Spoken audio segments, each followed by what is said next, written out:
has anyone else here noticed that if you sit through like a combat movie about Vietnam, like Platoon, I know if I sit through and I watch it, I begin to have the characteristics. I really do. And when the movie is over, I've got one badass attitude laying on I do. I sit there, and my mom told me, I don't want to watch that movie when you're here. I said, why? She said, because you act like a vet when it's over with. I said, Mom, I relate to it. Well, hell, I said, because of Dad. That's just like you can beat the shit out of anybody. Yeah, you can. I mean, you could go out and blow up a car and get a high off it, Yeah. Oh wow, isn't that great? Oh, let's do another. Yeah. But I've noticed it, and if I watch Full Metal Jacket, that's not as bad as Platoon. But if I watch Platoon, it's like I am there. I've been wondering about something. You guys are all kids of Vietnam veterans, and a lot of kids aren't.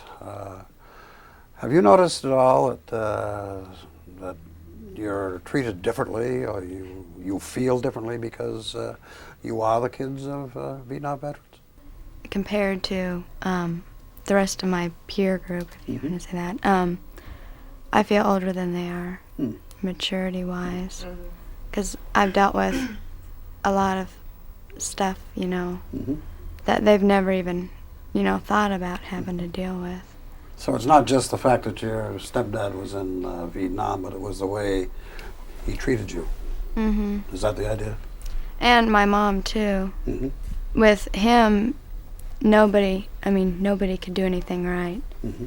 You do something that's, good, it's not good enough. You do something wrong, you really get in trouble for it. He'd scream and holler and...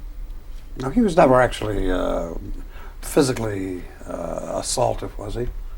Not toward me. He only hit me a couple of times. Mm-hmm. But every night till about 2 a.m, he would chase my mother around the house and throw things at her and beat her up. How'd you feel about that? Oh, I hated him. Me and my older brother, we would be up every night when we were little, and I'm talking about 7, 8 years old. We'd just sit upstairs in our room, and we have this little vent in the hallway that goes downstairs, and we'd take it out, and we'd sit there and watch him chase her around the house, just making sure that, he didn't kill her or anything. Mm-hmm. Yeah, that's tough. That's why it's like,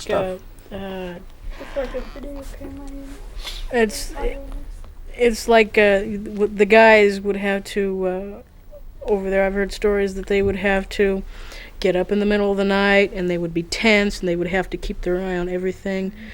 And what they put us through, I remember getting up at midnight and listening, screaming and running through. I'm not really running, but walking really fast. Get away from me, leave me alone. I want to go to bed. And laying there and just being ready. If you heard something, if you heard something crash, just to get up and go and help her out. Yeah. So you got to worry about yourself, and you got to worry about your brothers and sisters, and let alone your mom. Your mom's supposed to take care of you. Sure. Then again, you're trying to take care of her, and it doesn't work. As far as triggering like flashbacks and old feelings like that, storms never bothered him. He liked storms, but if a car went down the street and backfired, you better be 10 feet away from him. And I have noticed that his startle reactions have made me have startle reactions. I remember one time, me and one of my friends were walking home through this alley, and it was around the 4th of July, and we heard these firecrackers go off. And I was like 10 years old. I said, Carla, get down. And I pushed her down on the ground, and I was just getting ready to go down. She said, it's firecrackers. I'm going, what am I doing? And that was all from seeing Dad just jump, have startle reaction. I couldn't, and I wish I didn't have them, because I hear cars backfire every day. But. Did that same thing happen to your dad, John? Mm-hmm. We have 3 dogs at home, and when they bark outside, he cannot stand it. He'll sit on the couch, and we'll be watching TV, and I'll be talking on the phone as usual, and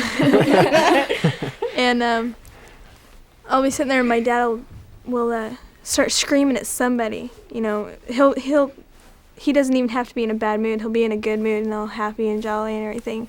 And as soon as he hears the dog bark, he turns his head, and starts screaming at somebody to let the dogs in because they're barking. And usually when he's not home, my mom will let him go out there and they'll bark at any little thing. And it doesn't bother my mom, but it bothers my dad a lot. And another thing is cars backfiring.